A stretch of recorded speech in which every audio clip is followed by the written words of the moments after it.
Today we are going to learn about the physical properties of alpha amino acid.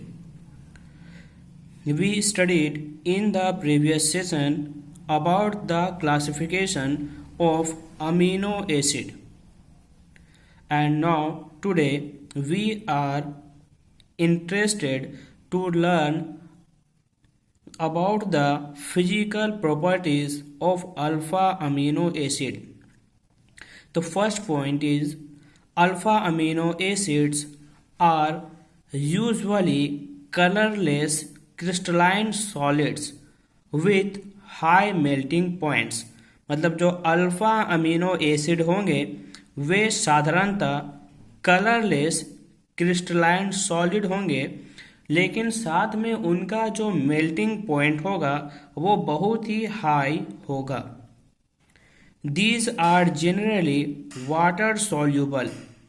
ये जो है साधारणतः water soluble है due to intermolecular hydrogen bonding with water molecules. तो ये जो वाटर सॉल्यूबल क्यों है? क्योंकि इनमें इंटरमॉलिक्यूलर हाइड्रोजन बॉन्डिंग होता है वाटर मॉलिक्यूल के साथ. थर्ड पॉइंट है alpha amino acids behave as dipolar ion.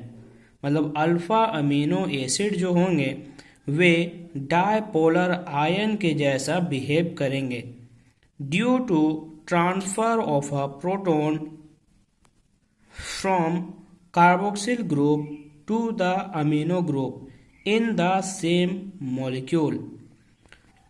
तो ज्वेटर आयन के जैसे बिहेव क्यों करेंगे? क्योंकि ट्रांसफर होगा प्रोटॉन का कहाँ से? कार्बोक्सिल ग्रुप से. और कहाँ पे? अमीनो ग्रुप पे.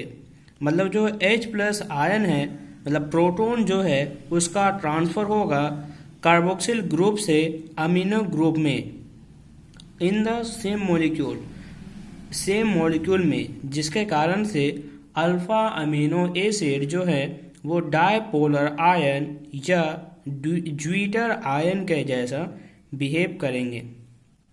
तो अब हम लोग जानेंगे यहाँ पे ज्विटर आयन के बारे में. तो नेक्स्ट टॉपिक है zwitter ion. In aqueous solution the carboxyl group can lose a proton. Aqueous solution में जो कार्बोक्सिलिक ग्रुप है वो क्या कर सकता है? प्रोटॉन को लूज कर सकता है. And amino group can accept a proton. और जो अमीनो ग्रुप है वो प्रोटॉन को एक्सेप्ट कर सकते हैं giving rise to a dipolar ion. और इससे क्या होगा? डायपोलर आयन बनेगा, जिसको हम लोग जानेंगे ज्विटर आयन के नाम से. This is neutral but contains both positive and negative charges. मतलब जो ज्विटर आयन होगा वो न्यूट्रल होगा, लेकिन पॉजिटिव और नेगेटिव चार्ज दोनों कंटेन करेगा. एक एग्जांपल है यहाँ पे, अल्फा अमीनो ग्रुप है, मतलब अल्फा अमीनो एसिड है, और यहाँ से उसका ज्विटर आयन का फॉर्मेशन हो रहा है. तो जो ज्विटर आयन है उसमें नेगेटिव और पॉजिटिव दोनों चार्ज प्रेजेंट है, लेकिन ओवरऑल जो है ये मॉलिक्यूल न्यूट्रल है. In zwitter ionic form amino acids show amphoteric behaviour as they react both with acid and bases. Zwitter ion जो है एम्फोटेरिक बिहेवियर शो करते हैं क्योंकि ये एसिड और बेस दोनों के साथ रिएक्ट कर सकते हैं. इसी से रिलेटेड नेक्स्ट पॉइंट है आइसो इलेक्ट्रिक पॉइंट. तो आइसो इलेक्ट्रिक पॉइंट के बारे में हम लोग सीखेंगे कि होता क्या है. The pH at which a particular amino acid does not migrate towards any of the electrodes under the applied current is called isoelectric point of the amino acid. तो आइसोइलेक्ट्रिक पॉइंट क्या है? वैसा pH वैल्यू है जिसमें particular amino acid जो है किसी की ओर माइग्रेट नहीं करेगा, इलेक्ट्रोड की ओर ये जो है मैग्नेट नहीं करेगा, भले ही हम उसमें करंट को अप्लाई करें। तो ये जो है आइसो इलेक्ट्रिक पॉइंट कहलाएगा उस अमीनो एसिड का।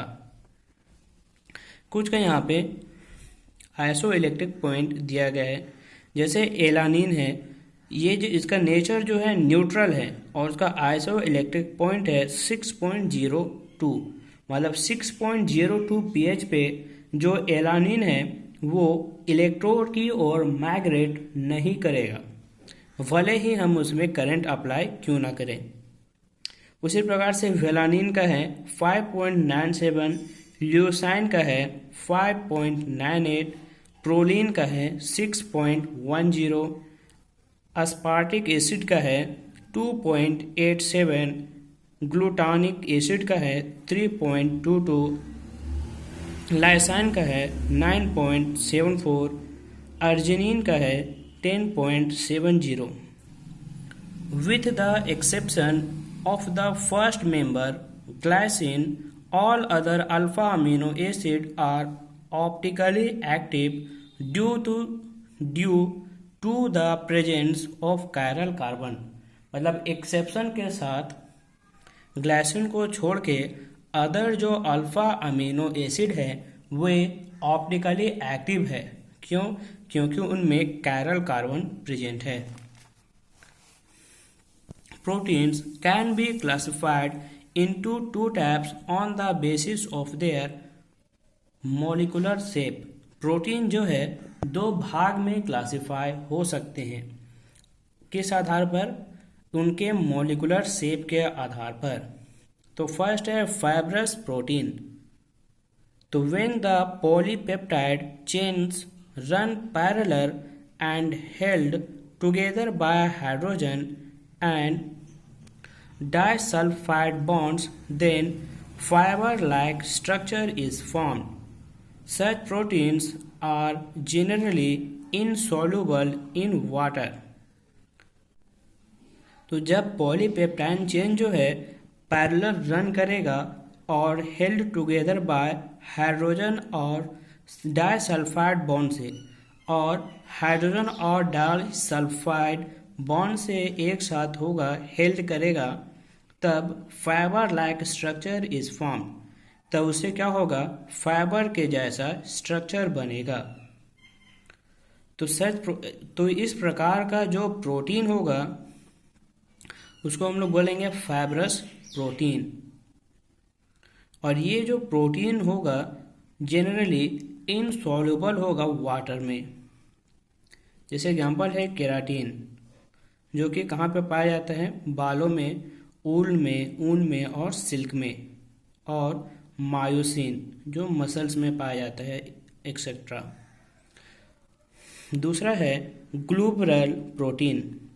तो this structure results when the chains of polypeptide coil around to give a spherical shape। This result कब ये किसके परिणाम स्वरूप बनते हैं?